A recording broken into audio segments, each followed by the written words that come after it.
Hello అండి అందరికీ. నేను మీ శిరీష. ఈరోజైతే పాతకాల పద్ధతిలో గుమ్మడికాయ దల్పడం అయితే చేస్తున్నాను.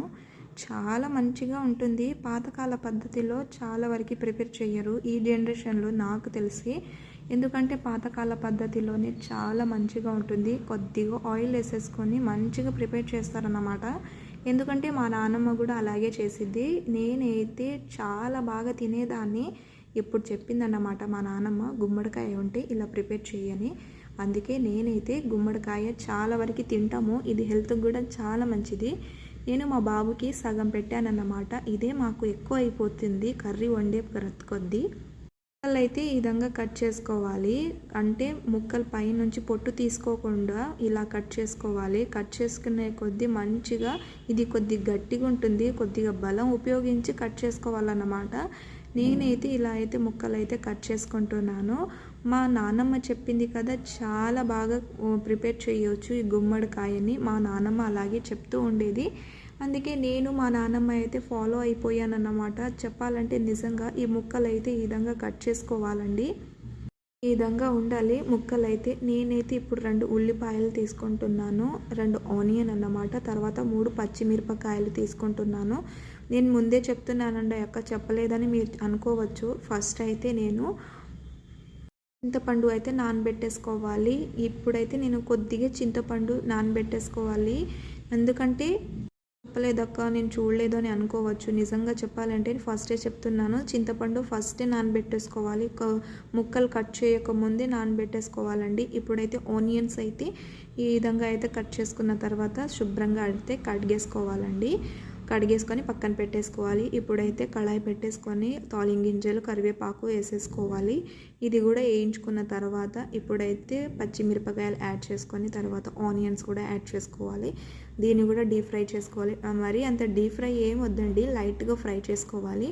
ఇలా కలిపేసుకున్న తర్వాత మేమైతే అప్పట్లో పొయ్యి మీద ప్రిపేర్ చేసుకునే వాళ్ళం. ఇప్పట్లో కూడా మా నాన్నమ్మ పొయ్యి మీదే చేసుకుంటుంది. ఇంటికి వెళ్ళినప్పుడు మా నాన్నమ్మ ఎలా వంటలు ప్రిపేర్ చేస్తుందో చూపిస్తాను. చాలా బాగా వంట ప్రిపేర్ చేసిద్ది. ఇప్పుడైతే ఎల్లిపాయలు దంచేసుకొని యాడ్ చేసుకోవాలి. ఎందుకంటే టేస్టీగా చాలా బాగా వస్తుంది. మా తాతయ్య అయితే భలే తినేవాడు. నానమ్మ భలే చేసిద్ది గుమ్మడికాయ దల్పడం. మేమైతే ఎక్కువగా అవే తినేవాళ్ళం పాతకాలంలో అని చెప్తూ ఉండేవాడు మా తాతయ్య అయితే. ఇప్పుడైతే కోతులు బాగా వస్తున్నాయని సరిగా అసలు పెట్టట్లేదు గుమ్మడికాయలని చెప్పాడు మా తాత అయితే. ఇప్పుడైతే గుమ్మడికాయని శుభ్రంగా కడిగేసుకొని ఇప్పుడు యాడ్ చేసుకోవాలి. దీన్ని కూడా మంచిగా కలిపేసుకోవాలి. తాతయ్యలు, నానమ్మలు ఇంట్లో ఉంటే వాళ్ళు జరిగే విషయాలు చెప్తూ ఉంటారు కదా. నిజంగా చెప్పాలంటే ఓల్డ్ స్టైల్లో ఓల్డ్ కర్రీస్ చాలా బాగుంటాయి. నిజంగా చెప్పాలంటే అప్పట్లో రోటి పచ్చళ్ళు బాగా చేసేవాళ్ళంట. ఇప్పటి కూడా మా నాన్నమ్మ చేస్తూ ఉంటుంది. దీని మీద మూత పెట్టేసుకోవాలండి. మూత పెట్టుకుంటేనే బాగా మగ్గుతాయి అన్నమాట. ఇలా అయితే మగ్గుతున్నాయి. ఇప్పుడైతే కొద్దిగా కారం, ఉప్పు అయితే యాడ్ చేసుకోవాలి. పసుపు కూడా యాడ్ చేసుకోవాలి. సాల్ట్ ఇప్పుడు అడ్జస్ట్ చేసుకుంటే చేసుకోండి, లేకపోతే ఫైనల్గా అయితే చేసుకోవచ్చు. నేనైతే ఇలా అయితే పసుపు, కారం అయితే యాడ్ చేసుకొని మంచిగా కలిపేసుకున్నాను. కలిపేసుకున్న తర్వాత కొద్దిసేపు మూత పెట్టేసుకొని 5 మినిట్స్ దాకా కుక్నివ్వాలి. ఎందుకంటే కారం బాగా పట్టాలన్నమాట ముక్కలకి. ఇప్పుడైతే చింతపండు రసం అయితే పెట్టేసుకుంటున్నాను.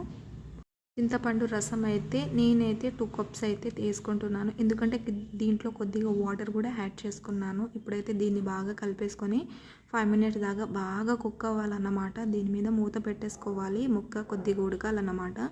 ముక్కలు ఎంత బాగా ఉడికితే మంచిగా టేస్ట్ అనేది వస్తుంది. దీంట్లో అయితే నేను బియ్యం పిండి లేక జొన్నల పిండి అయితే మీరైతే యాడ్ చేసుకోండి.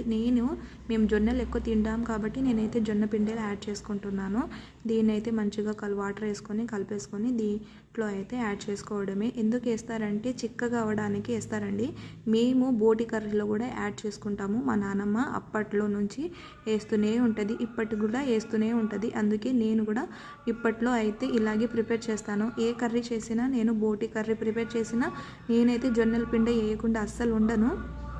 కొత్తిమీర, ఉప్పు అయితే యాడ్ చేసుకోవాలి. దీన్ని అడ్జస్ట్ చేసుకోవాలి. ఇది కూడా 5 మినిట్స్ అయితే కుక్ అవ్వాలి. ఎందుకంటే కొత్తిమీర కొద్దిగా మంచిగా పట్టాలన్నమాట ముక్కలకి బాగా. ఇప్పుడైతే మంచిగా కలిపేసుకొని 5 మినిట్స్ అయితే మూత పెట్టేసుకొని కుక్ చేసుకోవడమే అండి. సింపుల్గా ఇలా అయితే గుమ్మడికాయ తలపడం పాతకాల పద్ధతిలో బాగా చేశాను. నాకైతే భలే వచ్చేసింది. అసలు నేను బాగా మెక్కేసాను అన్నమాట. మీరైతే సబ్స్క్రైబ్ చేసుకోండి ప్లీజ్, లైక్ చేసేయండి, సబ్స్క్రైబ్ చేసుకోండి.